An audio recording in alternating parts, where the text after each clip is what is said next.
اگر پوری زندگی راحت کی گزارنی ہے اور آخرت میں بھی راحتیں لینی ہیں، جس بندے کی نماز درست نہیں، آپ اس کے بارے میں، ایمان کے بارے میں فیصلہ کیا کریں گے؟ اور میں اتفاق سے 2 دن پہلے ہی پڑھ رہا تھا کہ سلف کے ہاں جو شخص نماز فرض لزوم کے ساتھ با جماعت نہیں پڑھتا تھا، اس کے بارے میں ان کی رائے کیا ہوتی تھی کہ اس کا ایمان ہی رقیق ہے، اس کو تو اللہ تعالیٰ کی عبادت سے غرض کیا ہے؟ مرد اور مومن، اور پھر اس کو اس بات کی پرواہ نہ ہو۔ اور اس بات پہ سب سے بڑا افسوس ہے کہ آج اسلام کا دعویٰ کرنے والے کہ میں بہت بڑا چیمپئن ہوں، آپ جب نماز کی طرف دیکھیں گے تو وہاں فیل نظر آئے گا۔ اللہ مجھے اور آپ کو محفوظ فرمائے۔ یاد رکھنا، ہم اگر نماز پڑھتے ہیں تو اللہ کی توفیق سے پڑھتے ہیں، اللہ کی توفیق نہ ہو تو کچھ نہیں ہو سکتا۔ لیکن رسول اکرم صلی اللہ علیہ وسلم نے جو صحابہ کو تربیت دی، عمر رضی اللہ تعالیٰ عنہ جب بھی گورنرز کا راؤنڈ لیتے اور ان کو بلاتے، میٹنگ ہوتی، تو سب سے پہلا ایجنڈا کیا ہوتا؟ بتاؤ آپ کی نمازیں کیسی ہیں؟ اب یہ سوال ہے جس کو آج ہم سمجھتے ہیں، یہ کوئی سوال ہے؟ ان اہم امورکم عندی الصلاۃ فمن حفظها وحافظ عليها فقد حفظ دینہ۔ سب سے بڑا مہم کام جو ہے وہ نماز، جس نے اس کی حفاظت کر لی اس نے اپنے پورے دین کی حفاظت کر لی۔ آج میں یہ نہیں کہتا کوئی انسان بیمار بھی ہو سکتا ہے، بیماری عذر ہے، کوئی انسان سویا بھی رہ سکتا ہے، اور نیند بھی ایک عذر ہے اگر کبھی کبھار ہو۔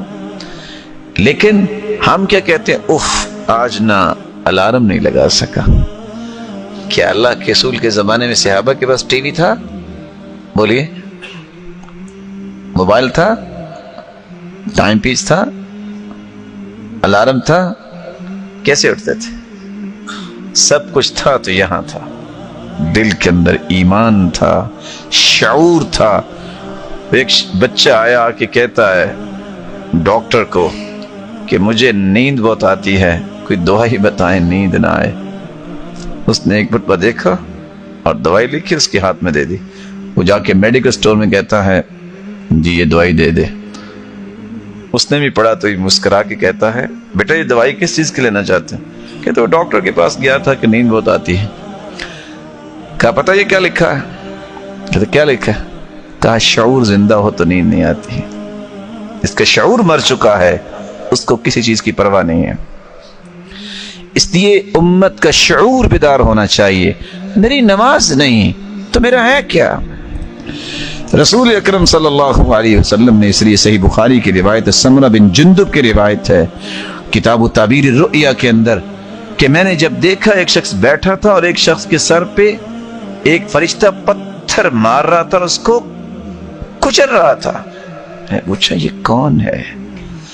جواب ملا الذی یأخذ القرآن ویرفضہ وینام عن الصلاة المکتوبہ۔ یہ وہ ہے جس نے قرآن تو پڑھا، فرض نماز کے وقت سویا ہوتا تھا۔ اور بزار کی روایت، اور وہ روایت جو آپ عموماً سنتے ہیں کہ اثقل الصلوات علی المنافقین صلاة الفجر و صلاة العشاء، منافقوں پہ فجر اور عشاء کی نماز بھاری ہوتی ہے۔ اور بزار کی روایت کی میں نے بات کی، الذین تتثاقلت رؤوسهم عن الصلاة، جن لوگوں کے سر نماز سے وقت بھاری ہوتے ہیں ان کے منافق ہونے کی نشانی ہے۔ اس لیے اقام الصلاة، جب تک نماز کی پابندی نہیں ہے آپ کو کبھی چین نہیں آئے گا، آپ کے کسی معاملے میں کبھی سکون نہیں آئے گا۔ یہ راز ہیں۔ اور جس معاشرے کے اندر نماز کی اہمیت ہے، جیسے آپ نے دیکھا یہاں، اور یاد رکھنا کہ شاید کی ساری برکتیں آپ کو توحید کے بعد اس نماز کی نظر آتی ہیں۔ اسی اقام الصلاة جب تک میری اور آپ کی زندگی میں نہیں آتا، میری زندگی کے ایمان کی تجارت کبھی کامیاب نہیں ہوتی۔ وہاں تو حالت یہ ہے، کانا سعید بن عبد العزیز اذا فاتته صلاة الجماعة بكى.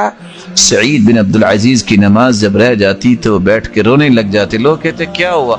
بھئی نماز ہی رہ گئی نا. جیسے آج کہتے ہیں او چھوڑو جی نماز ہی رہ گئی نا، پھر کیا ہوا؟ وہ کہتے ابھی کچھ ہوا ہی نہیں.